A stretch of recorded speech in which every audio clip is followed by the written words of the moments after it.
할렐루야. 네, 서로 축복하십니다. 은혜 받고 행복하세요. 오늘이 6월 30일이죠. 6월 달 마지막 날입니다. 이제 전반기가 끝나고 이제 후반기로 들어서게 되는데 노사연 씨의 바램이라고 하는 노래 아시죠? 예, 그것도 참 가사가 참 은혜스러워요. 그 바람이라고 하는 노래의 가사에 보면 우리가 늙어가는 것이 아니라 익어가는 것입니다. 오늘 호산나 멤버들이 많이 익었습니다. 세월이 지나서 이렇게 우리가 쭈글쭈글해지고 기력도 없고 그래서 우리가 늙어가는 것이 아니라 성령 안에서 우리가 익어가고 말씀 안에서 우리가 익어가고 하나님 나라의 백성으로 익어가고 그렇게 되시기를 축복합니다. 여러분 김영석이라고 하는 교수 아시잖아요. 그분이 내가 백세를 살아보리라고 하는 유명한 책이 있지 않습니까? 그 책에서 그렇게 이야기해요. 백수를 살아보니까 65세부터 60세부터 75세까지가 인생의 황금기라고 하는 거예요. 그러고 보면 여러분 모두는 지금 다 황금기에다.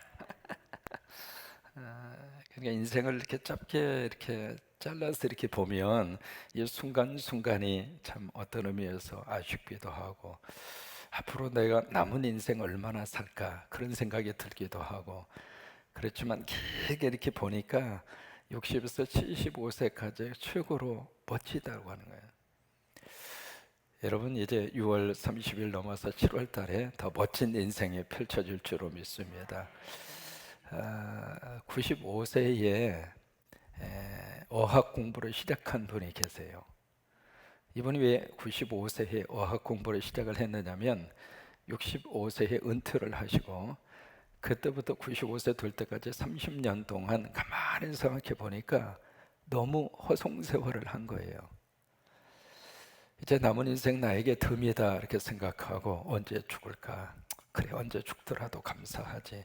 그러면서 하루하루 그렇게 보내다 보니까 세상에 95세까지 된 거예요. 그래서 보니까 30년 세월을 그렇게 보냈는데 30년 보내고 나서 머릿속에 이건 아닌데. 그래서 이제 95세에 마음의 작정을 하고 영어 공부를 시작을 하셨어요. 왜 95세에 영어 공부를 시작했는가? 앞으로 10년 후 105세가 되었을 때 후회하지 않으려고 그분이 호서대를 설립하신 강석규라고 하는 그 분입니다. 우리가 이제 전반전을 보내고 후반전을 보내는데 하루하루 하나님 은혜 안에서 하루하루 복되게 살 수 있기를 바라고 또 최선을 다하고 또 열정을 가지고 그렇게 살 수 있게 되기를 바랍니다. 이스라엘의 역사가 우리하고 거의 똑같잖아요. 남쪽하고 북쪽하고 갈라집니다. 그래서 남쪽을 가리켜서 뭐라고 이야기하냐면 유다라 그렇게 이야기하고요. 북쪽을 가리켜서 뭐라고 이야기하냐면 이스라엘이라 그렇습니다. 근데 이스라엘이라고 하는 이 단어 자체가요 북쪽을 의미하는 나라이기도 하지만 역대기라고 하는 이 성경에서는 남북한 전체를 다 합쳐서 이스라엘이라 그렇게 부르기도 합니다. 그래서 때로는 이게 상당히 혼란스럽기도 합니다.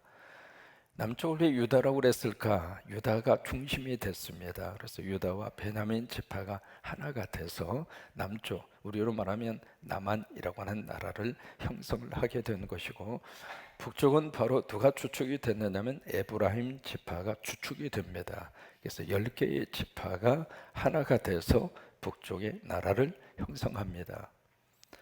그러니까 수적으로 보면은 이쪽은 2개 지파이고 이쪽은 10개 지파입니다. 그러니까 수적으로 절대로 열세입니다. 이 남쪽의 유다 지파가. 근데 성경의 역사를 보면은 숫자가 많은 쪽을 중심으로 역사가 흘러가는 것이 아니라 남쪽 유다 지파 중심으로 역사가 흘러갑니다. 이제 오늘 성경을 보시면은 이게 그 남쪽에 르호보암이 세상을 떠납니다. 나라가 갈라지고 나서 첫 번째 왕이 르호보암, 솔로몬의 아들이었죠. 르호보암이 죽은 다음에 그러니까 18년 동안 통치를 하고 49살의 왕이 41살의 왕이 돼서 17년 통치하고 르호보암이 세상을 떠납니다. 그래서 그 다음에 왕이 된 사람이 누구냐면 아비야라고 하는 르호보암의 아들이 왕이 됩니다. 왕이 되는데 1절에 성경이 어떻게 소개하느냐면 여로보암 18째 해. 이게 이제 성경이 남북한을 쭉 소개할 때 나오는 패턴입니다. 그러니까 남쪽에 새로운 왕이 등장했을 때에는 그때 북쪽의 왕이 누구였는가 그걸 소개하는 거예요. 그 다음에 북쪽에 이스라엘의 새로운 왕이 이렇게 올라설 때에도 남쪽의 왕이 누구인가 그것을 소개를 해요. 그래서 남북한의 역사를 항상 비교해서 그렇게 해서 역사를 기록을 합니다. 그래서 북쪽의 이스라엘의 여로보암, 이 갈라서서 첫 번째 왕이었죠.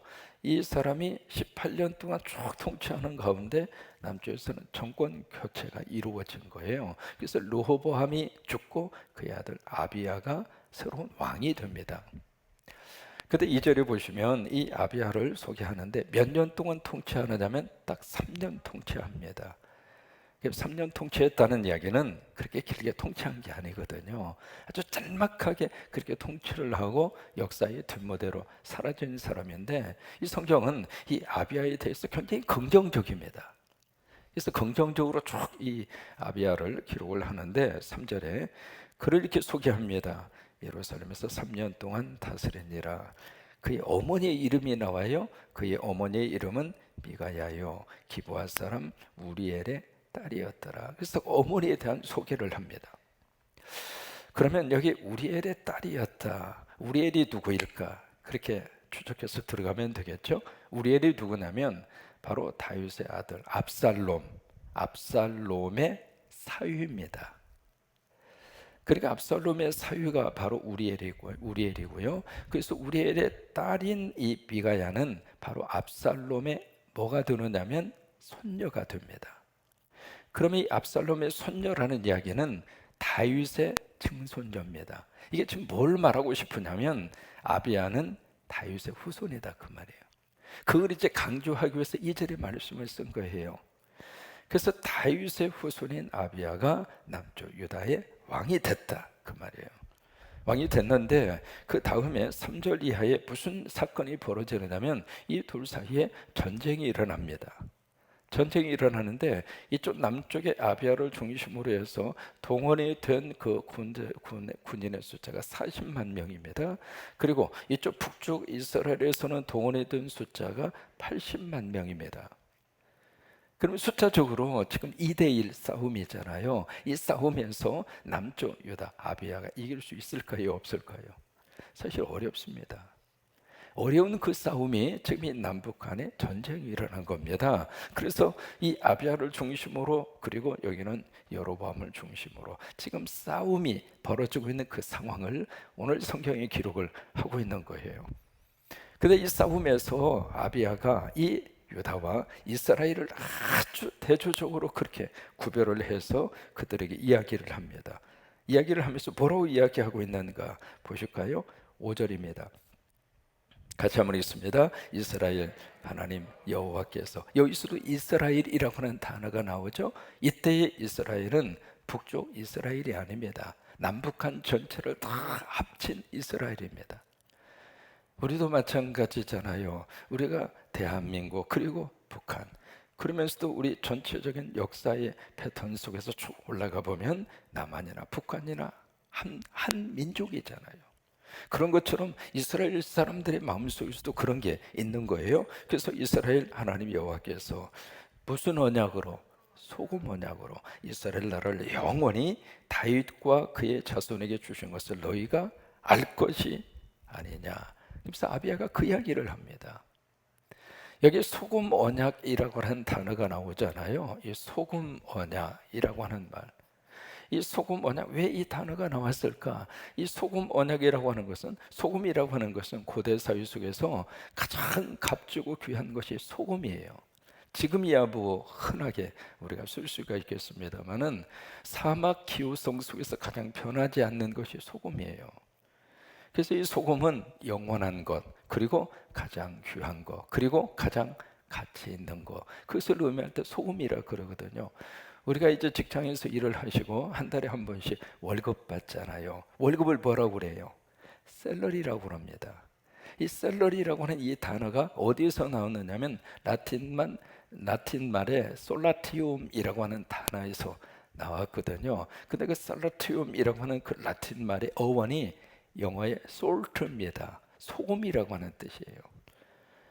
그러니까 로마 제국 시대에 병사들에게 준 월급이 소금이었어요. 소금. 이제 그만큼 이 소금이라고 하는 것이 가치 있고 소중하고 변하지 않고 귀한 것이다. 그 말이거든요. 한국말도 소금이잖아요. 금은 금인데 소금. 그래서 소금. 굉장히 귀한 거라 그 말이에요.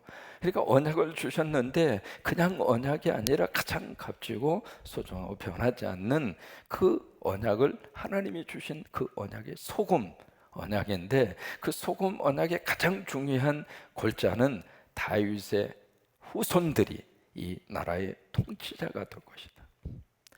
여러분 그 다윗의 후손이 이 나라의 통치자가 될 것이다. 그것은 왕이 될 것이다. 그 차원을 뛰어넘습니다.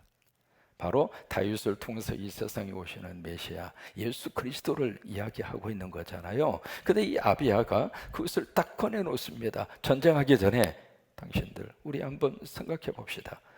하나님께서 우리에게 소금 언약을 주셨는데 그 언약이 뭔가? 바로 다윗의 후손이 영원히 이 나라를 다스리고 통치할 것이다.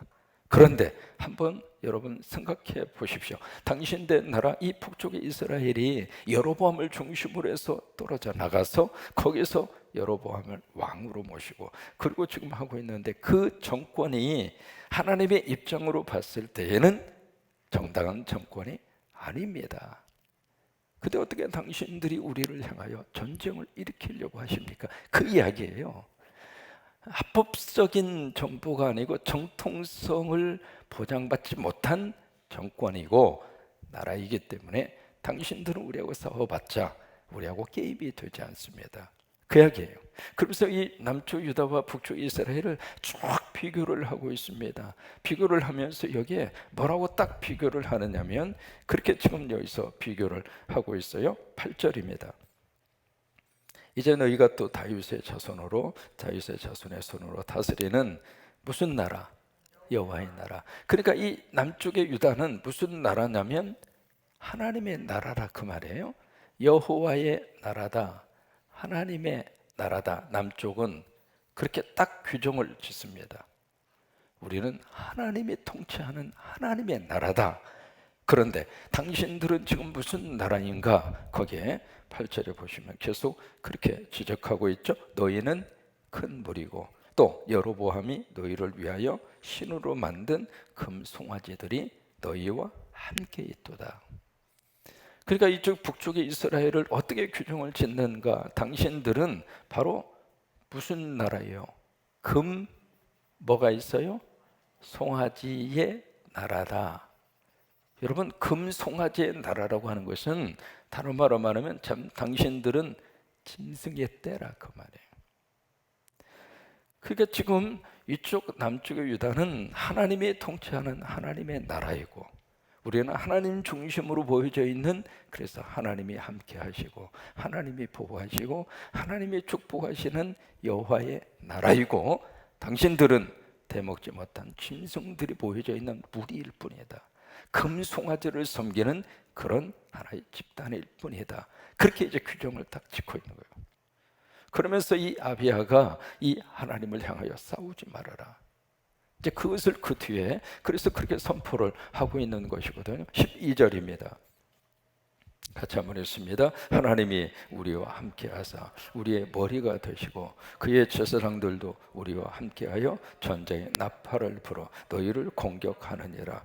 이스라엘 자손들아 너희 조상들의 하나님 여호와와 싸우지 말라. 너희가 형통하지 못하리라. 지금 이게 남쪽 유다 아비야 왕이 된 지 3년밖에 되지 않는 사람이 북쪽의 이스라엘 그곳에 여로보암은 18년 동안 통치했습니다. 그러니까 나라가 굳건하게 세워져 있는 거죠. 그 사람을 향하여 아비야가 지금 선전포고를 하는 거예요. 공격하지 말아라. 싸우지 말라. 우리는 하나님이 함께 하신다. 이제 그 말을 듣고 이 여로보암이 뒤로 물러선 것이 아니라 이게요, 복병 80만 명을 둘러 쫙 나누어서 앞뒤로 딱 해서 40만 명을 포위합니다. 포위해서 양쪽에서 공격해서 이 아비야 바도 남쪽의 유다를 진멸시키려고 하는데, 하나님이 도와주셔서 북쪽의 이스라엘 군사 50만 명이 죽습니다. 그리고 누가 이겼는가? 아비야가 이깁니다. 아비야가 이기고, 그리고 아비야가 베델을 빼앗습니다. 이 베델이라고 하는 것은 북쪽 이스라엘의 입장으로 봐서는 성지입니다. 금송아지가 있는 성지 중에 성지, 그 성지인 베델을 아비야가 빼앗습니다. 그러고 나서 하나님이 여로보암을 쳐요. 그리고 여로보암은 죽습니다. 그리고 아비야는 3년 만에 바로 남쪽 유다의 왕의 자리에서 끝나게 되죠. 이제 그게 오늘 성경 말씀이에요. 오늘 성경을 가만히 보면서 무슨 생각이 들었냐면, 남쪽의 유다는 여호와의 나라고 북쪽의 이스라엘은 금송아지를 숭배하는 나라이고, 지금 머릿속에 이렇게 자꾸 떠오르는 이미지가 있습니다. 어느 나라가 지금 그런 상황이죠? 우리나라입니다. 북쪽의 북한을 보면은요, 금송아지 머릿속에 자꾸 떠오릅니다. 북한에 뭐가 이렇게 많이 세워져 있을까요? 김일성, 김정은 동상입니다. 혹시 여러분 아세요? 북한에 김일성 동상이 몇 개나 될까요? 많죠? 근데 많긴 많은데 몇 개 정도나 될까요? 4만 개입니다. 우리 남한에, 우리 이 대한민국에 교회가 몇 개나 될 것 같아요? 우리 교회 많잖아요. 17,000개입니다. 이 대한민국에 교회가, 여기도 교회, 저기도 교회 해서 아무리 해도 17,000개입니다. 2만 개가 되지 않습니다, 교회가요. 그런데 북한에 김일성 동상이 4만 개입니다. 그러면 여기를 보아도 동상, 저기를 보아도 동상. 가장 대표적인 것이 만수대에 있는 김일성 동상 아닙니까? 그 높이가 23m입니다. 아파트 몇 층까지 될까요? 23m면. 혹시 아세요? 몇 층이나 될까요? 23m면 아파트 몇 층이나 될까? 예? 높죠? 23m니까. 그죠? 만약에 아파트를 만약에 3m씩 본다고 해도 7층 높이잖아요. 이게 동상 하나가 23m고요. 그 만수대에 있는 김일성 동상의 전체 그 무게가 얼마 있지 비밀입니다. 듣기로는 이 8천만 대한민국 전체 이 남북한을 합친 그 모든 국민들의 몸무게하고 같다고 합니다. 거기에 들어간 금이, 금으로 이렇게 입혀놨잖아요. 그 금이 27kg. 그 100개에서 팔면 십자가 몇 개 세울까? 거의 대표적인 그 동상이 세워져 있습니다만, 그 동상뿐만이 아니라 어디를 가든지 북한의 건축법이 그렇습니다. 무슨 건축을 하든 뭘 개발을 하든 가장 최적의 장소에, 가장 사람들이 많이 모이는 장소, 그 장소에는 반드시 동상을 세워야 합니다. 그게 북한의 건축법이에요.